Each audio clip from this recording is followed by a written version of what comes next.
నమస్తే. ఇప్పుడు మీరు చూడబోతున్న వీడియో ఖచ్చితంగా మీకు ఉపయోగపడుతుంది, నచ్చుతుంది కూడా. మరి మీకు నచ్చిన విషయం నాకు తెలియాలి అంటే ఈ వీడియోని మీరు లైక్ చేయాలి, షేర్ చేయాలి, అలాగే మన ఛానల్ని సబ్స్క్రైబ్ చేయాలి. మీ సపోర్ట్ని నాకు అందిస్తారు కదా.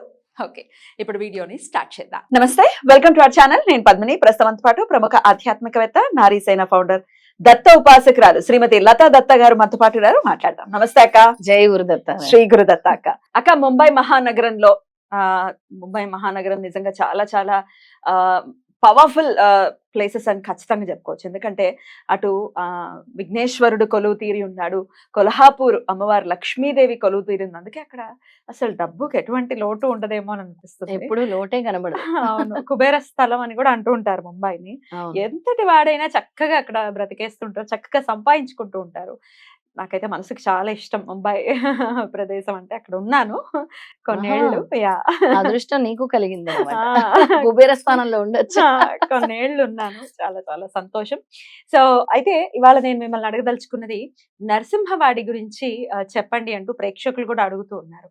నరసింహవాడి ఏ ఇన్కార్నేషన్ స్వామిది, స్వామి అక్కడ జననం తీసుకోవటం కానీ, అసలు నరసింహవాడి విశిష్టత కానీ, వీటి గురించి తెలుసుకోవాలనుకుంటే ఖచ్చితంగా మీరు అన్ని దత్తక్షేత్రాల గురించి విశేషంగా చెప్తున్నారు.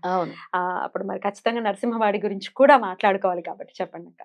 చాలా చక్కటి ప్రశ్న పద్మిని. అందరికీ కూడా దత్తక్షేత్రాలంటే ఇప్పుడు బాగా తెలిసిపోయింది.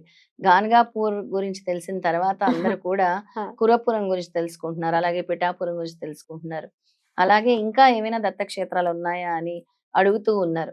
అలాగే మన నరసింహవాడి కొల్హాపూర్ గురించి చెప్పుకోవాల్సిందే. గాన్గాపూర్ లో ఎవరైతే పాదుకలు, నరసింహ సరస్వతి పాదుకలు మనం పూజిస్తున్నామో ఆయన్ని శ్రీ గురుడు అని కూడా అంటారు. శ్రీ గురుడు అని కూడా మన గురు చరిత్రలో ప్రస్తావిస్తూ ఉంటాము. శ్రీ గురుడు నరసింహ సరస్వతి అంటే కూడా ఆయనే. శ్రీ గురుడు 12 సంవత్సరాలు తపస్సు చేసినటువంటి ప్రదేశం నరసింహవాడి. అయితే జననం తీసుకుంది మాత్రం గాన్గాపురమేనా?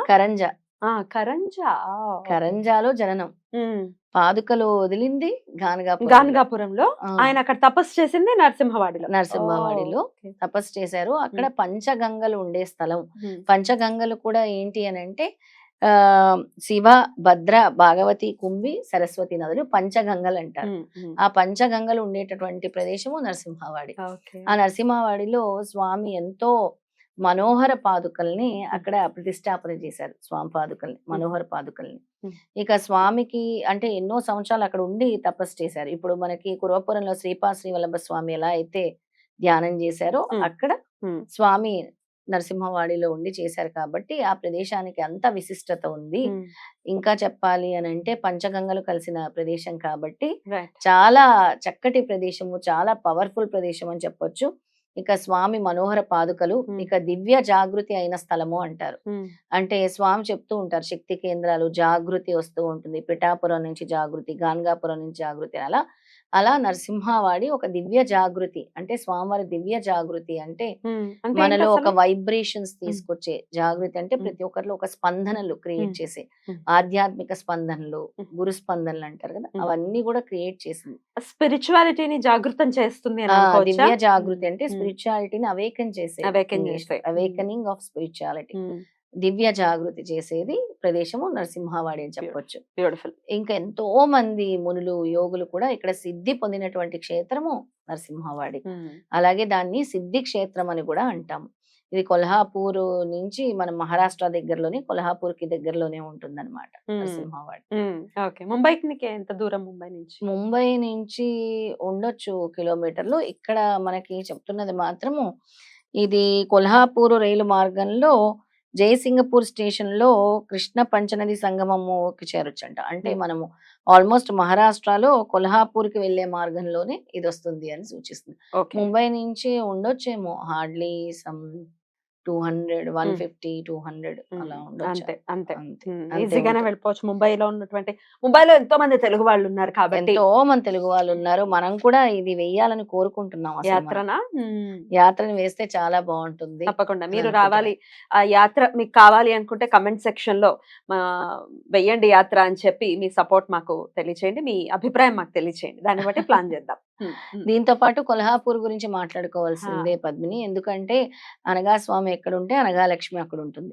దత్తాత్రేయుడు ఎక్కడుంటే స్వామి మహాలక్ష్మి అక్కడే ఉంటుంది. కొల్హాపూర్ అష్టాదశ పీఠాల్లో ఒకటైంది కొల్హాపూర్. ఇక అమ్మవారి దగ్గరికి వెళ్తే సిరి సంపదలకి లోటే ఉండదు. బాబోయ్. అలాంటి కొల్హాపూర్ మహాలక్ష్మి అమ్మవారి దగ్గరే దత్త మందిరం ఉంది. ప్రతిరోజు దత్తాత్రేయ స్వామి భిక్షాటన చేసేవారట అక్కడ ఆ మందిరంలో. అందుకనే అంతటి విశేషం గాన్గాపూర్ అంటామే, అసలు గాన్గాపూర్ కంటే ఎక్కువ విశేషం అక్కడే అని చెప్తారు. ఎందుకంటే స్వామి ఎప్పుడు అమ్మవారి దగ్గరే ఉండేవారు. పైగా అక్కడ భిక్షాటన చేశారు స్వామి, భిక్షకు వచ్చేవారట స్వామి. అక్కడ దత్త మందిరం ఉంది. 4 హారతులు జరుగుతాయి అక్కడ దత్త మందిరంలో. అమ్మవారికి ఎలా అయితే జరుగుతాయో అలాగే అయ్యవారికి కూడా, దత్తాత్రేయ స్వామికి కూడా అక్కడ 4 హారతులు పూజలు అంతే విశేషంగా జరుగుతాయి. పక్కనే దగ్గరే కొల్హాపూర్ లోనే అమ్మవారికి దగ్గరే ఉంటాయి. ఎంత దూరంలో ఉంటుంది కొల్హాపూర్ నుంచి?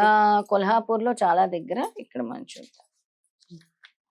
మహారాష్ట్ర ఇందాక అడిగావు కదా, మహారాష్ట్ర పూణే నుండి 200 కిలోమీటర్ దూరంలో కొల్హాపూర్. ఇందాక మనం అనుకున్నట్టే 200 కిలోమీటర్లో కొల్హాపూర్ ఉంది. అయితే ఇది మెయిన్ ముఖ్యంగా దత్తాత్రేయ స్వామి వారి భిక్షాటన స్థలం అంటాం.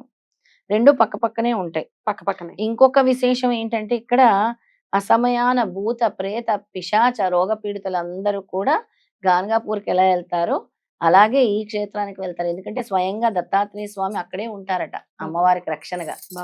అందుకే అంతటి విశేషం కొల్హాపూర్కి కూడా. అంటే అమ్మను వదిలి ఎక్కడికి వెళ్ళారు కదా, అక్కడే ఉంటారు కాబట్టి వీళ్ళందరూ కూడా వెళ్ళి ఎంతో మంది నయం అవుతుంది అక్కడికి వెళ్ళిన తర్వాత అన్నారు. అలాంటి అద్భుతమైన క్షేత్రాలు కొల్హాపూరు, నరసింహవాడి అని చెప్పొచ్చు. Beautiful beautiful. ఖచ్చితంగా వెళ్ళాలి, ఒక్కసారి స్వామి దర్శనం చేసుకోవాలి. ఇక్కడ కూడా పల్లకి సేవ జరుగుతుందా? పల్లకి సేవ జరుగుతుంది. పల్లకి సేవ జరుగుతుంది. 4 హారతులు జరుగుతున్నాయి. పల్లకి సేవ జరుగుతుంది. ముఖ్యంగా భిక్ష కూడా జరుగుతుంది అక్కడ. భిక్ష అనే కార్యక్రమం మనం గాన్గాపూర్ లో ఎలా చేస్తున్నామో మధ్యాహ్నం పూట కొల్హాపూర్ లో కూడా విశేషంగా ఆ భిక్షా కార్యక్రమం కూడా జరుగుతుంది. అలా చాలా అద్భుతంగా, అంటే చాలా దత్తక్షేత్రాల్లో విశేషంగా చెప్పుకోబడిన క్షేత్రాలు ఏమైనా ఉన్నాయంటే గాన్గాపూరు, కురవపురం, పిఠాపురంతో పాటు నరసింహవాడి అని చెప్తారు. Right right. బ్యూటిఫుల్ అక్క. పౌర్ణమికి కూడా చాలా విశేషంగా అటు గాన్గాపురం కానీ, కురవపురం కానీ, పిఠాపురం కానీ చాలా విశేషంగా జనాలు వెళ్ళటం, స్వామిని దర్శించుకోవటం అనేది అంతకంతకు పెరుగుతూనే ఉంది. చాలా పెరుగుతూనే ఉంది. గత ఏడాది నుంచి మనం తీసుకుంటే ప్రతి నెల దత్తక్షేత్రాలకు వెళ్తూనే ఉన్నాం. ఒక్క నెల కూడా మిస్ అవ్వలేదు. ఐదర్ గాన్గాపూర్ గాని, కురవపురం గాని, పిఠాపురం గాని ప్రతి నెల. ఈ నెల కూడా అరుణాచలం వెళ్ళాం. అంటే ఆ క్షేత్రం మాత్రం వదలటం లేదు స్వామి. ఒక సంవత్సరం నుంచి ఎప్పుడైతే నేను పూర్తిగా స్వామికి సరెండర్ వాడి. వస్తారా మరి? ఎస్ అని కమెంట్ చేయండి. రైట్ అక్క, thank you so very much అక్క. నమస్తే. జై గురుదత్త. శ్రీ గురుదత్త.